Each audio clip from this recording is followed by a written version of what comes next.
Salve galera! Nós vamos estudar agora o lançamento oblíquo. Então, a primeira coisa que você tem que entender para poder fazer estudo do lançamento oblíquo é que, primeiro, lançamento significa ter uma velocidade inicial. Segundo, oblíquo significa diagonal, tá? Então, eu estou dizendo que eu vou ter um lançamento na diagonal. A primeira coisa que você tem que pensar é na questão da composição e decomposição do movimento. Então, quando eu penso exatamente em lançamento oblíquo, o que eu tenho que pensar? Eu tenho que pensar que toda diagonal, ou todo vetor diagonal, nada mais é do que um vetor horizontal, nesse caso, V0 no eixo x, então V0x, tá? E um vetor, nesse caso, vertical. Nesse caso, eu tenho V0 no eixo y, V0y. Então, eu preciso agora definir os seus valores, as relações, e aí eu tenho essa inclinaçãozinha θ, que é da velocidade inicial em relação ao plano horizontal. Bem, se eu projetar esse vetor V0y aqui na ponta, eu vou fechar o meu triângulo, e dessa maneira eu consigo calcular tanto o x quanto o y usando relações diretas de seno e cosseno. Nesse caso, meu ângulo θ está aqui e o y é o cateto oposto. O x é o adjacente a esse ângulo θ. Dessa forma, para calcular cada um deles, eu vou utilizar as funções de seno e cosseno. Começando aqui exatamente pelo V0y. O que eu vou ter aqui no V0y, gente? Primeira coisa, eu vou usar a função do seno, né? Então, o seno do ângulo θ vai ser o cateto oposto pela hipotenusa. E nesse caso, eu tenho que o cateto oposto a esse ângulo é a velocidade no eixo y. Hipotenusa. Hipotenusa é a minha velocidade principal, que é a V0. Logo, minha velocidade decomposta aqui no eixo y é o valor da velocidade V0 vezes o seno do ângulo θ. Pronto. Já montei a minha primeira relaçãozinha, certo? Então, já sei a minha função, que seria V0 no eixo y. Agora eu vou definir a minha segunda função, que seria exatamente velocidade no eixo x. Bem, do eixo x, mesma história, vou usar agora, para definir ele, a minha funçãozinha de cosseno. Então eu tenho aqui, cosseno do ângulo θ é igual cateto adjacente pela hipotenusa. Sabendo disso, eu venho aqui e coloco que cosseno do ângulo θ é cateto adjacente, né? Nesse caso aqui do meu triângulo, eu vou ter o adjacente a esse ângulo θ, é o V0x. E hipotenusa, V0. Multiplicando em cruz, eu posso falar que V0x vai ser igual exatamente a V0 vezes cosseno do ângulo θ. Beleza, beleza, beleza. Pronto. Já defini as minhas duas funções principais. Jabor, sempre que eu for começar o meu exercício, essa é a primeira coisa que eu devo fazer? Sim, é a primeira coisa que você deve fazer, tá? É entender quem são seus componentes horizontal e vertical. Por que isso? Porque se eu estou falando de movimento simultâneo, tá? Eu quero que você entenda que eu tenho que estudar sempre separado. E aí, nesse caso, eu tenho meu eixo x, que eu vou escrever aqui para você, ó, eixo x, e eu vou ter o meu eixo y. E eu não vou estudá-los ao mesmo tempo. Tem funções iguais? Tem funções iguais, sim, que são as funções que a gente chama de função elo, né? E nesse caso é o tempo. Porém, você tem sempre que analisar separadamente, quer ver? Eu vou pegar essa bolinha, fazendo esse movimento, e vou jogar ela aqui para o eixo x só para você perceber. E também vou jogar no eixo y para você separar as duas, tá bom? Olha só. Traz a bolinha aqui, vou pegar a pretinha, traz para cá. Então é como se eu tivesse aqui meu movimento da bolinha pretinha, ó. Movimentando-se em cada pontinho que está aqui, ó. Cada pontinho, tá vendo? No eixo x. E quando eu pensar na outra bolinha, eu vou pensar na azulzinha, tá? Eu vou trazer ela para cá. Então pega ela aqui, ó. Traz para cá. Tá? Então dessa maneira, como está bem no meiozinho aqui, tá aqui, bonitinha. Ó, puxei para cá. Ó, puxei para cá. Ó, puxei para cá. Pronto. Certo? Então, separei aqui o eixo X do eixo Y. O que você percebe? Você percebeu que enquanto no eixo X eu me movimento sempre distâncias iguais em tempos iguais, tá? Então eu vou ter aqui, ó, X, mesma distância, X, mesma distância, X. Em cada ponto eu vou estar sempre andando distâncias iguais. E andar distâncias iguais em tempos iguais significa ter velocidade constante. Essa é uma maneira de você observar. Então eu já poderia começar por ela. Eu posso falar então que a velocidade no eixo X vai ser uma constante. Logo, eu entendo que o movimento é um movimento uniforme. Se o movimento é uniforme, é comum que eu pegue as equações agora exatamente de movimento uniforme. Então, a velocidade média é o ΔS por ΔT. Nesse caso, a velocidade média é a velocidade inicial do eixo X, que vai permanecer no começo e final o mesmo valor. Então, se você quiser chamar de V0x ou Vx, tanto faz, porque o valor não muda. Então, entenda que o nome que você usar no começo deve ser a mesma do começo ao fim. Eu não posso ficar mudando, já que é a mesma.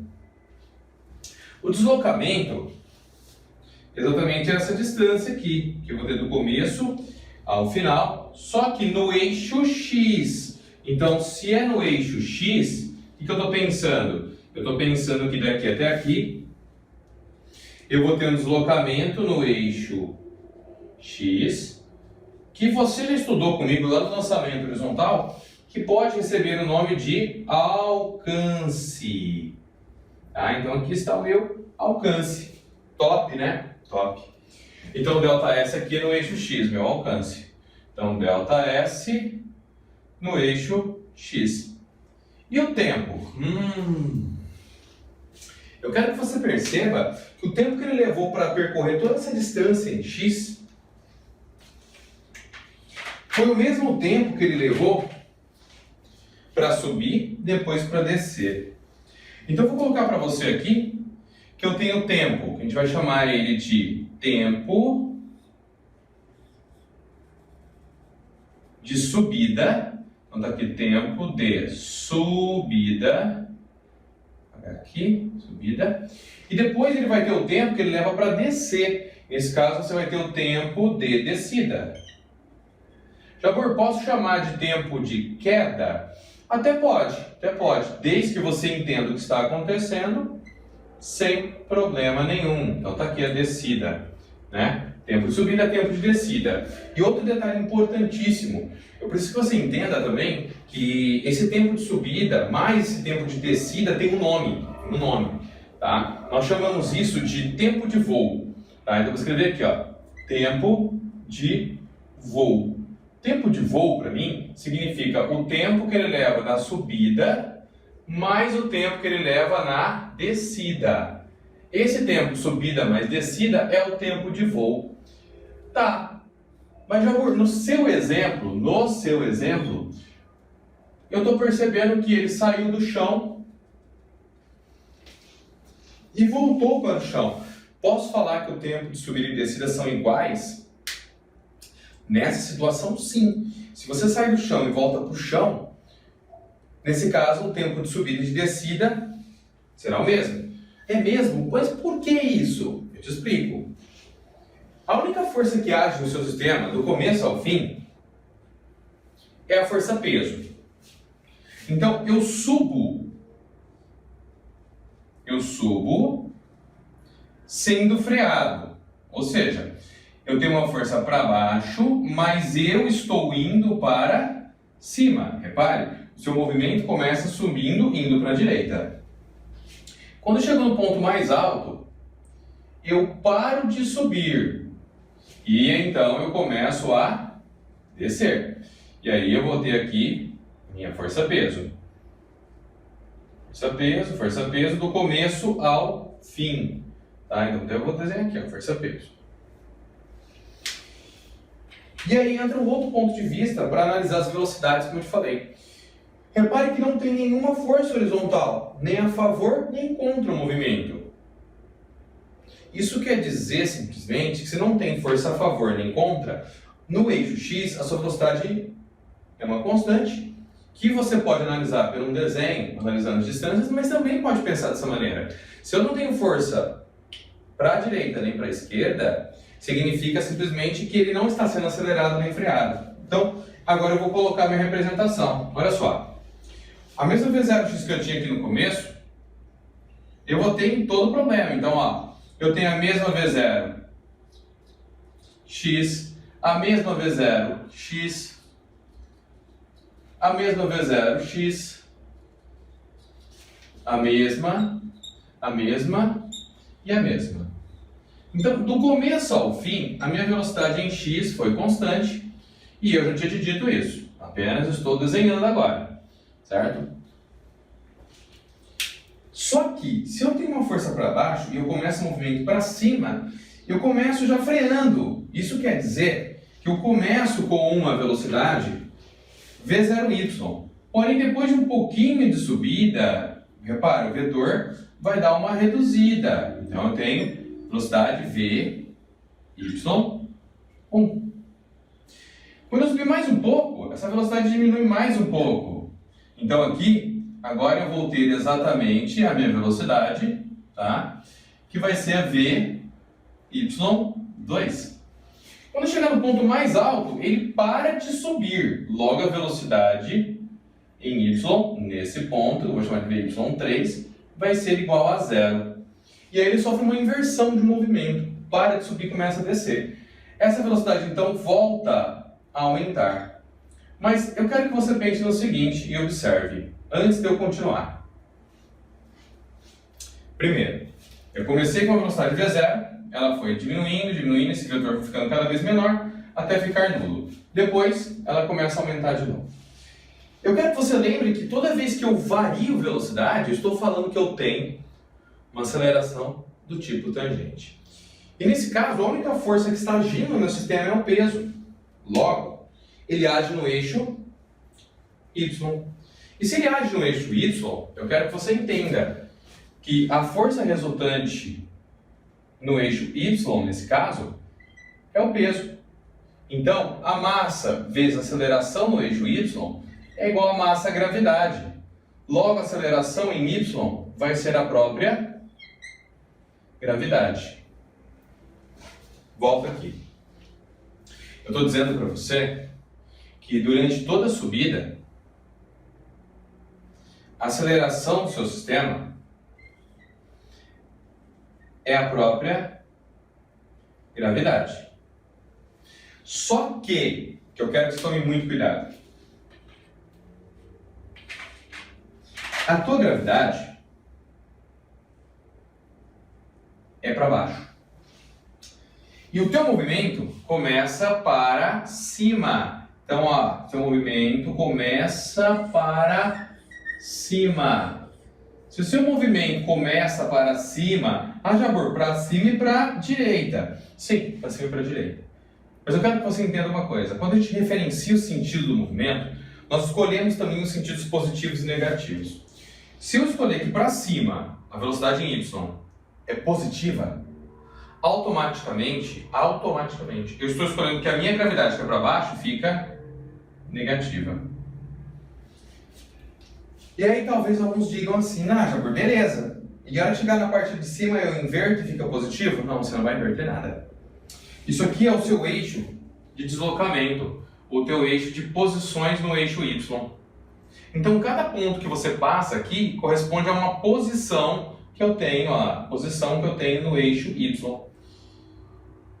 Então posso falar que eu comecei no ponto cartesiano 0 e aí eu fui subindo? Se começou do chão, sim, você pode falar isso sim. Tá? Tudo depende do que você referencia. Mas e se eu começo de um prédio e aí cai para baixo? Cai para baixo é feio, né? Eu quis dizer cai para baixo do ponto que você estava.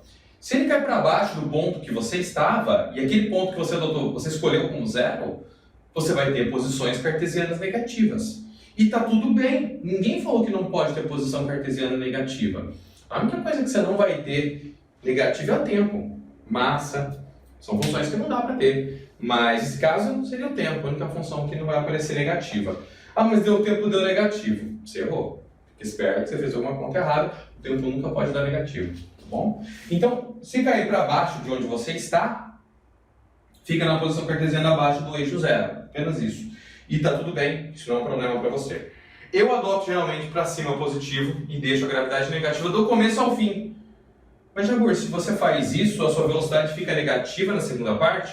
Top! Fica negativa, tá? Então, eu pego ela positiva na subida e negativa na descida. Então, o seu VY4 vai dar um valor negativo? Sim, sim.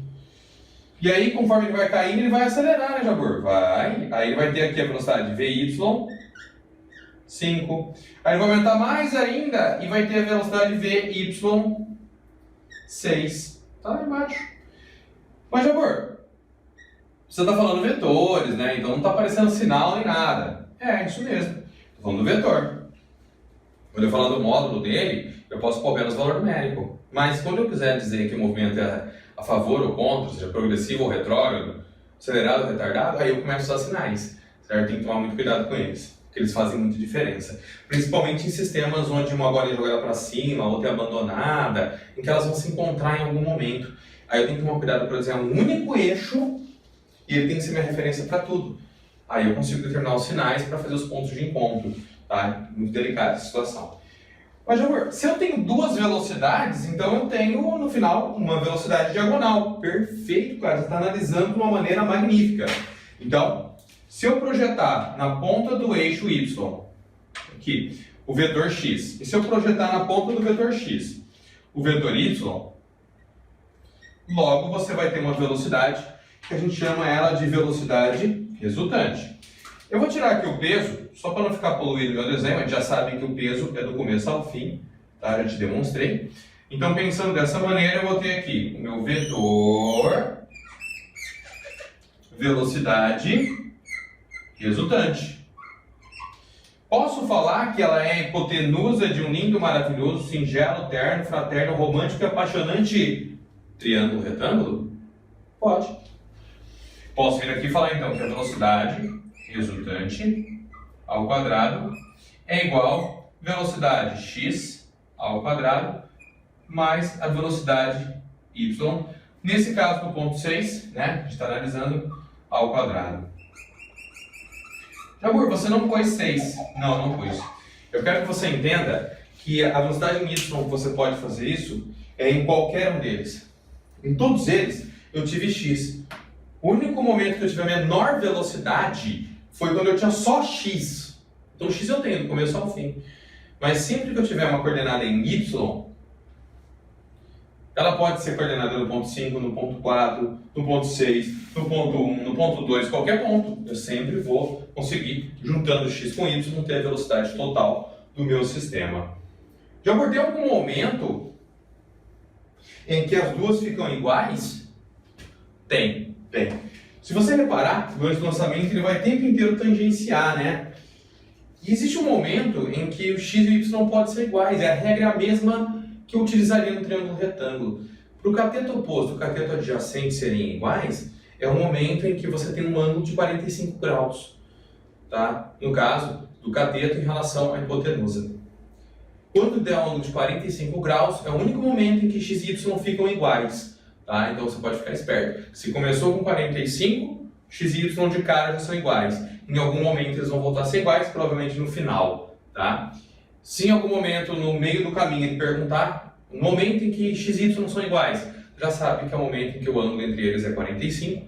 E é fácil provar, porque se você jogar em qualquer uma das duas funções, seno de 45 e cosseno de 45 tem o mesmo valor, raiz de 2 sobre 2. Então, se em algum momento ele se referenciar falando que x e y são iguais, já sabe, é quando dá 45.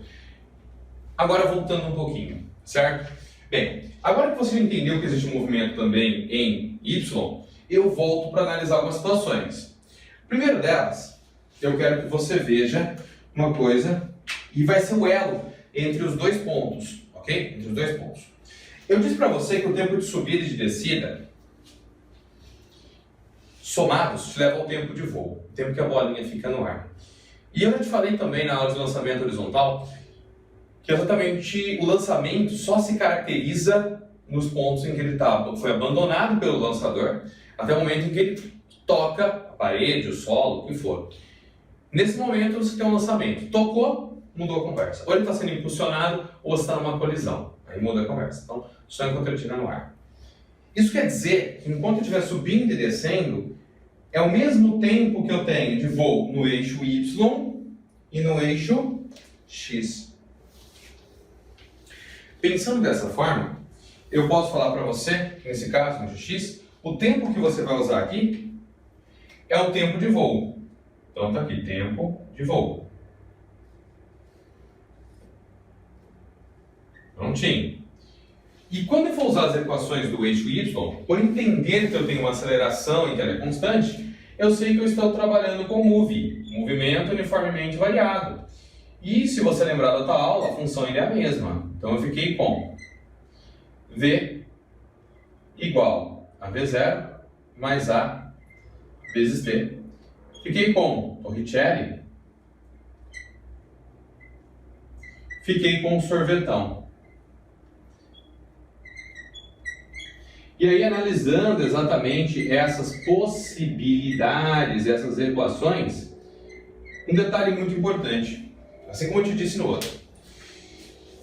A relação aqui é toda para o eixo Y.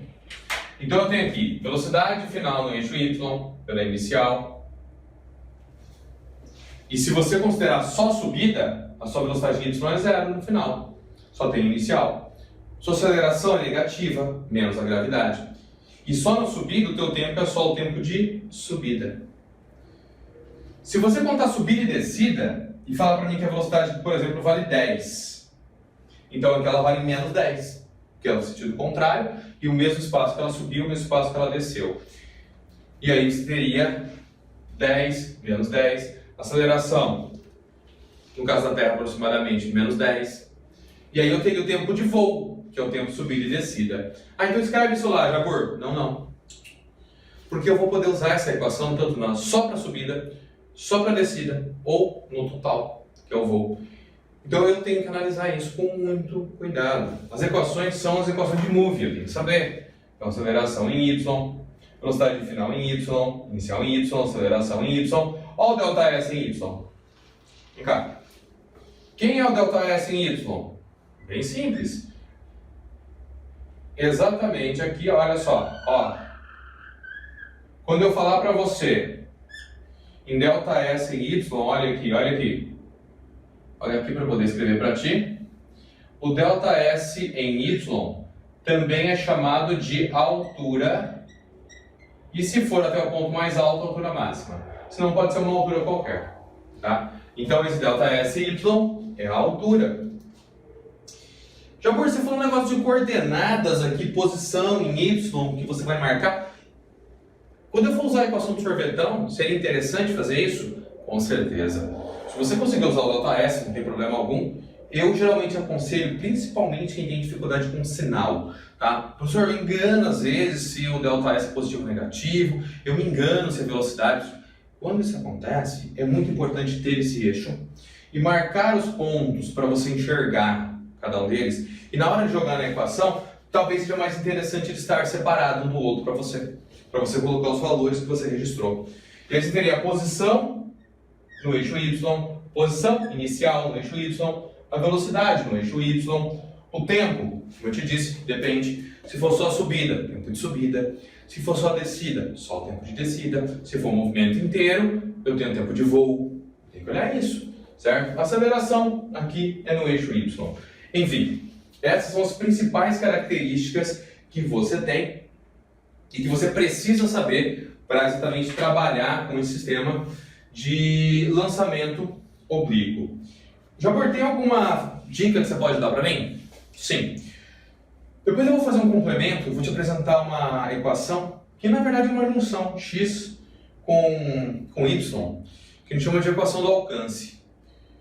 É mais complexa de se montar, né? Então nem todos gostam de ficar guardando ela, mas principalmente porque dá para resolver sem utilizar a equação do alcance. Mas a única dica que eu te dou, depois eu vou te mostrar isso num exemplo, é que sempre que ele falar de maior alcance, você vai pensar no seguinte: para eu ter um maior alcance ou ter um melhor aproveitamento do meu movimento, ficar mais tempo no ar, eu tenho que ter um ângulo inicial perfeito, que seria um ângulo de 45 graus. Você fala, mas se eu pôr 30, ele vai mais longe. Então não vai.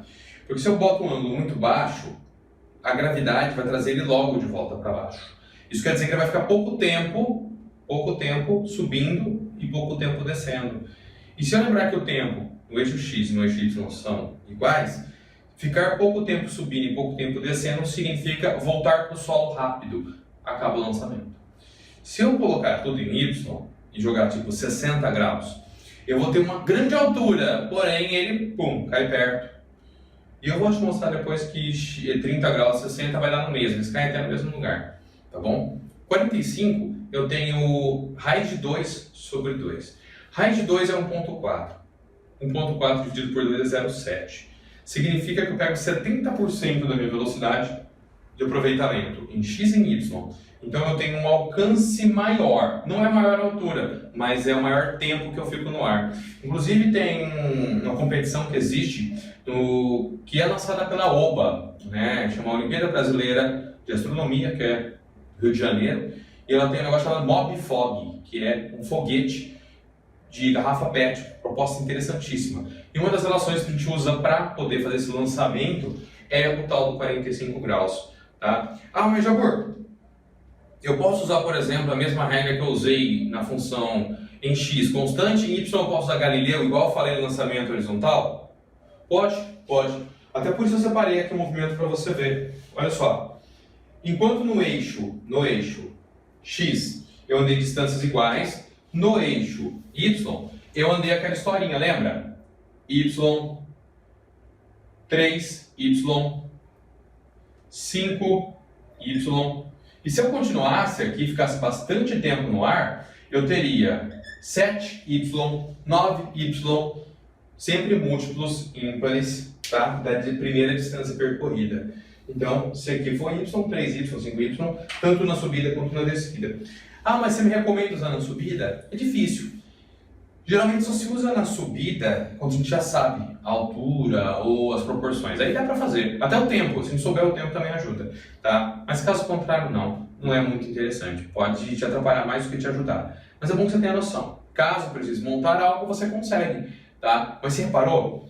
É um conjunto de informações. Por isso que eu venho falando que as matérias vão se acumulando. Aqui eu tenho que saber bastante coisa. E se você ainda tem algum atraso, volta nas aulas, estuda mais um pouco. Essa matéria é muito importante, cai bastante, tá? Tanto o lançamento horizontal quanto o oblíquo, porque ela envolve uma grande gama de conhecimentos. Beleza, galera? Então, na sequência, eu vou te mostrar aí algumas possibilidades, mas espero que você tenha entendido. Isso aqui já dá para você montar praticamente qualquer função. Beleza?